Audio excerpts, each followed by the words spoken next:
many fantasy nerds, I love dragons, but contrary to popular belief, that does not mean that I want to fight them. I grew up on the Dragonology book and that Animal Planet Dragon special narrated by Patrick Stewart that still lives in my head rent-free. I got so into the Dragon Riders of Pern series that I made my own claw. The first time Daenerys said Dracarys, I was out of my seat like my team had just won the Super Bowl. I don't want to slay a dragon. I want to hug one. I want to ride one to work. I want to have one as my little pet, like a winged cat that breathes fire. And since I can't do that in real life, I at least want to do it in D&D. We're talking about dragons because today is the first day of Monster Week, the annual event created by Pointy Hat and I to bring together the tabletop creator community around a shared theme.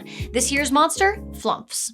Just kidding, it's obviously dragons. Your favorite creators will be posting videos about dragons all week long. Make sure to check out the playlist linked in the description to watch more draconic content, or as we in the industry call it, dracontent. But Ginny, you're probably saying, you can already do all those things you just described in D&D. There are good aligned dragons. There are pseudo-dragons that are house cat sized. First of all, don't interrupt me. Second of all, I know, and I think it's great. I'm not here to correct the way D&D does dragons. I'm here to build on it. I want to talk about why you should include those friendly dragons in your games and how on earth to roleplay an ancient, indescribably powerful magical creature. Also, I want to spice up pseudo-dragons a little, so we'll talk about that too. I am absolutely not saying that you shouldn't fight dragons. Just because I personally want to hug an apex predator doesn't mean that I think they aren't great monsters and great villains. I mean, that's why I always carry a sword, because not everyone is a hugger. By all means, fight dragons in D&D. I'm just saying, if you aren't also using them as friends and allies, maybe you should consider that. Dragons are hugely powerful forces that shape the worlds we play in, like billionaires, but less destructive. By making sure we have some of these powerful forces on all sides, we have more push and pull in our storytelling,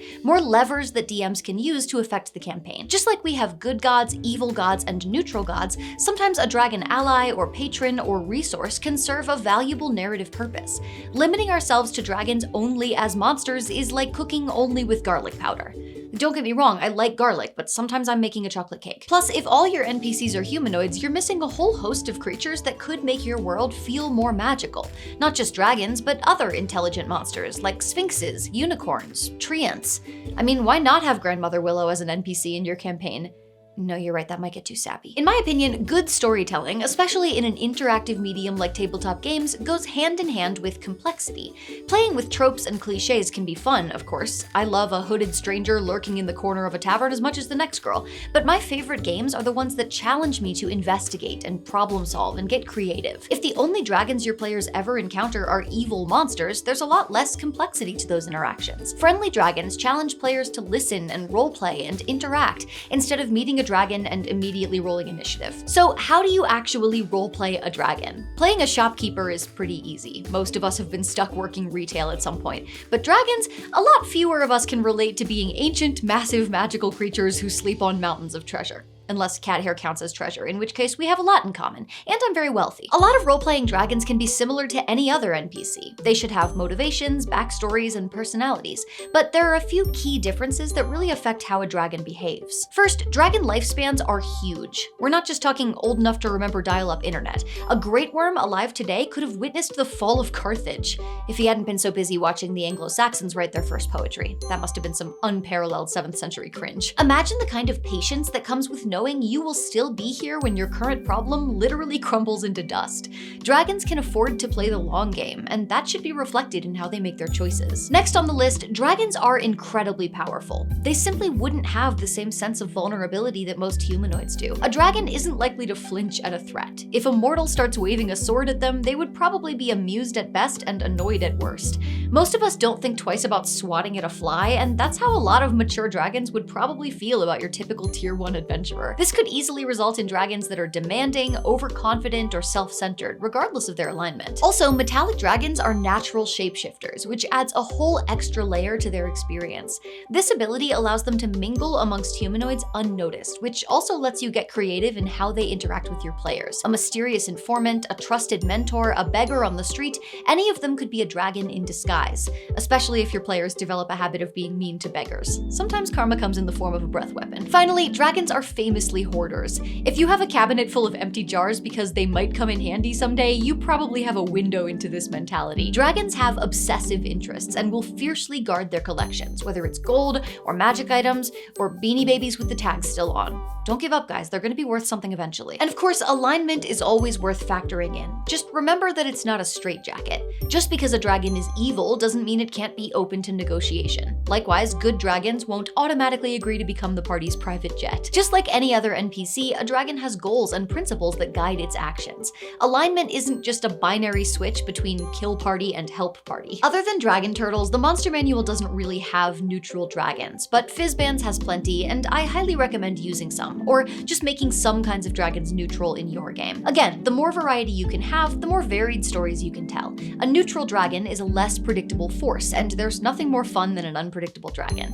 Oh, did I say fun? I meant dangerous. Close enough though. Let's do a quick summary just in case you've relegated me to second screen content today. When creating a dragon NPC, you'll think about motivation, backstory, personality, and alignment, just like with any other NPC. But you should also consider some key draconic factors: their age, their power, whether or not they ever take a humanoid form, and their horde. Let's put all this into practice with an example dragon NPC. May I introduce Pithiarmai the Silver Sage. This ancient silver dragon lives high atop Mount Agairo in a gleaming white stone palace.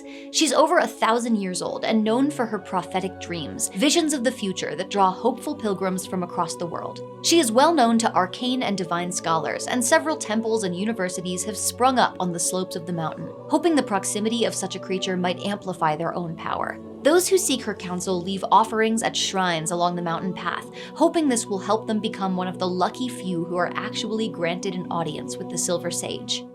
Silver dragons are typically lawful good, so I've created Pithiarmai to fill the role of a sort of helpful, mystical grandma, but the kind of grandma that you're still a little scared of. She knows the future can't be changed, but she still believes that knowing what's coming can help people grow, or heal, or at least brace themselves before walking face first into a metaphorical sliding glass door. The law she follows is the law of destiny. She sees it as her responsibility to get the right visions to the right people. As an ancient dragon, her centuries of life have absolutely shaped her perspective. She's seen civilizations rise and fall, prophecies fulfilled and forgotten, trends come and go. Pithiarmai would never stop wearing skinny jeans just because Gen Z thinks they're millennial cringe. She's an inspiration to us all. To the Silver Sage, mortal concerns are fleeting, and unless you've brought a truly meaningful question, she does not want to be interrupted. Her dreams are how she glimpses the future, so she spends as little time awake as she can.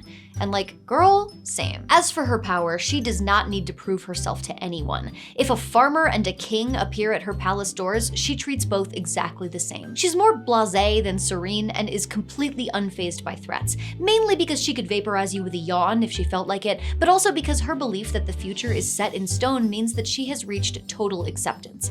What will be, so worrying is worthless. As a metallic dragon, Pithiarmai can shapeshift. In her youth, she used this ability to secretly test the worthiness of visitors, taking on the form of a simple attendant to see how knowledge seekers treated those they believed to be unimportant. But she's too old and tired to shapeshift now. Turns out it's hell on the knees. These days, that job falls to her clerk, a humorless drow who's been with her for centuries. He is the gatekeeper, tasked with controlling access to the Silver Sage. Although the palace is well appointed and Pithiarmai wears plenty of fancy jewelry, her hoard is not a pile of gold or jewels. Instead, she collects prophecies. She must have stumbled on investment bro TikTok and heard that futures are a lucrative investment. Just a little finance humor for ya. Every vision she receives is carefully preserved in the unassailable vault of her draconic mind, kept safe until the right seeker comes along. These are precious, powerful glimpses of what might come to pass, and she guards them just as fiercely as a red dragon would its treasure. Ta-da! There's a dragon NPC that takes all those factors into account, leaving you with a creature that feels distinctly draconic but has her own unique role to fill. And the real beauty of dragons is that thanks to all the colors and types and the wide range of ages they can occupy, you can can easily create multiple dragon NPCs that are nothing alike. Pithiarmai is one of 3 dragon NPCs that I created for the Monster Week Dragons FOLIO, which is a collaboration with Pointy Hat available as a digital download at the link in the description. But there are 2 more that are nothing like her, like Zivril, the Masked Merchant, a young copper dragon who hides his true form in order to live as a human, running a luxury import business and living it up amongst the mortal elite on the piles of gold that it earns him. It's really not fair to his competitors, who can't do their own air freight at cost. Or Karuxanor, the black dragon wormling born of a legendarily nasty mother, the sole survivor of a clutch of eggs otherwise destroyed by the adventurers who slew the beast. It's being raised by a circle of druids who are basically running a very high-stakes nature versus nurture experiment. Success means a black dragon that isn't evil. Failure means a toxic plague swamp that kills thousands. What could go wrong? These 3 dragons could not be more different. You can follow the same basic principles and end up with a cranky old prophet, a startup bro who loves to party, and a stinky danger toddler. It's the best. Now, you're probably thinking, Ginny, these NPCs sound fun and everything, but how do I actually incorporate them into adventures? And you know what? I'm sick of it. Do I have to do everything around here? I'm the only one carrying my weight. Don't you have like 20 clones trapped in your basement? You can't prove that. Come back with a warrant. Settle down, I'll come up with an adventure for your dragon. I mean, I already made an entire video for my own channel about dragons, plus a playable dragon species and like 5 warning dragons for the Monster Week folio we made. And I did it all with just 1 human familiar to help me out. And he's not even very smart, so this is really a big favor. What if I come help out with your video for Friday? Then we're even. Fine. I can't believe I have to come out of the closet again for this. Let's use Karuxanor as an example. The little black dragon wormling that a whole druid circle accidentally adopted. I'm not judging. Whomst amongst us hasn't seen a cute stray and ended up bringing home a creature that can spit acid 60 feet. We want an adventure that plays on this conflict between the wormling being innocent, but still very much super dangerous. Like, maybe the little guy has been having nightmares. You know how dogs kick their little feet while they sleep? When they're dreaming about finally apprehending that force of absolute evil, the mailman. Well, imagine that, but the dog can spew acid everywhere. The grove is getting damaged every single night, and some of the druids have gotten hurt. The thing is, Karuxanor doesn't remember its dreams. It just remembers feeling scared. Normally, the circle's dream specialist could step into somebody else's consciousness and investigate this problem, but draconic minds are just too complex and different from humanoid ones. Her magic is just not strong enough to let her see what's haunting the little wormling. But don't worry, it is strong enough to project people into the dream, where they can see what's going on and hopefully fix it. The only catch is, say it with me, if you die in the dream, you die in real life. Which is why the druids ask the party to undertake the journey. You know, because the party is so strong and capable.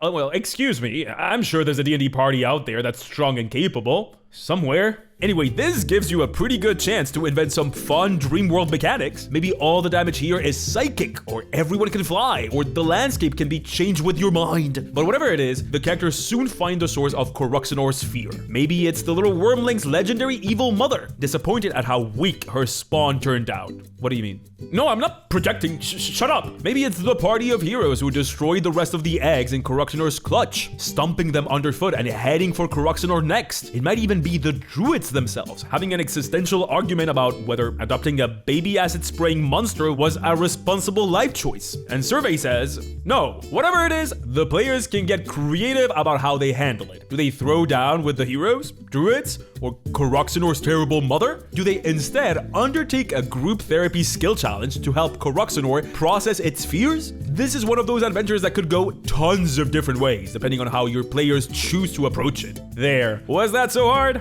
It kinda was. Can I go now? I'm only halfway through doing a full Marie Kondo of your costumes. What? Are you getting rid of my stuff? Only if it doesn't spark joy. Okay, we'll talk about that later. Anyway, each of the 3 dragon NPCs in the Monster Week folio has 3 related quest hooks, just like that one, to make it super easy to bring them into your games. Now, I just have one more thing on my dragon wish list, and that is miniature dragons. As a preteen, the dawning realization that I would never have a cat-sized pet dragon made me legitimately angry. I didn't ask to be born into this dragonless hellscape, and yet. This is why my first D&D character was a Pact of the Chain warlock with a pseudo-dragon familiar. Her name is Nightshade, and she likes swimming and pickles, and if anything happens happens to her, I will kill everyone in this room and then myself. Of course, warlocks are the only class that can get access to a pseudo-dragon familiar with the Find Familiar spell. For everyone else, the only way to get one is by encountering it out in the world and throwing a Pokeball at it. I mean, forming a bond. Although the sidebar about that variant rule is gone in the 2024 Monster Manual, so it's now even more up to the DM's discretion than it already was. I know a lot of DMs don't like pets. In fact, I made a whole video about that with probably the best thumbnail I've ever made. But D&D is all about the fantasy. Being a powerful hero who defeats evil and becomes the subject of epic songs and stories is one of those fantasies. But having a flight of tiny little dragons try to steal your rations while you camp, or seeing one locked away in a little magical cage in the marketplace just waiting for you to rescue it, these are all appealing fantasies too. That's why pet dragons perched on somebody's shoulder are such a staple in fantasy. We want that. I want that. Give me that! That's why even if none of your players get a familiar through their character build, I think you should consider finding ways to include pseudo-dragons in your world anyway, as wild creatures, as exotic pets for sale, or even as familiars for your NPCs. And while pseudo-dragons are ridiculously cute, they're also pretty limited, especially when compared to the huge range of full-size dragons in the worlds of D&D. I reskinned Nightshade to have a different look than the classic pseudo-dragon, but I was pretty new to D&D at the time and wasn't experienced enough to mess with any stat blocks. But it's been almost 7 years, and these days I have zero qualms about f***ing with some game mechanics. So here are 3 pitches for variant pseudo-dragons to give them a little more interest for your games. These might be naturally occurring variations, or maybe there's some sort of dragon-obsessed mad scientist doing genetic experiments or something. Feel free to give her blue hair and make her the pseudo-dragon equivalent of a crazy cat lady. I won't be offended. First things first, if there are chromatic and metallic dragons, why not chromatic and metallic pseudo-dragons? Let's assume that the standard pseudo-dragon is neither chromatic nor metallic, so both of those versions are offshoots from the original. In full size, chromatic dragons are marked mainly by flat colors and evil alignments. But we want these to be little buddies, so we're gonna use Tinkerbell logic and say that since their bodies are so small, they just can't hold as much evil. So instead of being actually malicious, chromatic pseudo-dragons are lovable little terrors, like a cat that's a little too smart. Fed your chromatic pseudo-dragon a food she doesn't like, she's gonna make eye contact with you while she pushes a potion bottle off of a shelf. I don't want them to just be small-scale copies of real chromatic dragons, so I'm thinking these ones have a main identifying color, but they also get patterns, stripes, spots, maybe even scale tips. You can go full Neopets OC with this, make it super flashy. And instead of the pseudo-dragon's classic sting, they get a chromatic sting, whose damage type and extra effect is determined by their color. So, for example, a blue pseudo-dragon has a lightning sting that shocks the target so badly they can't take reactions for a round. Meanwhile, metallic pseudo-dragons get fancy frills and spines and whiskers,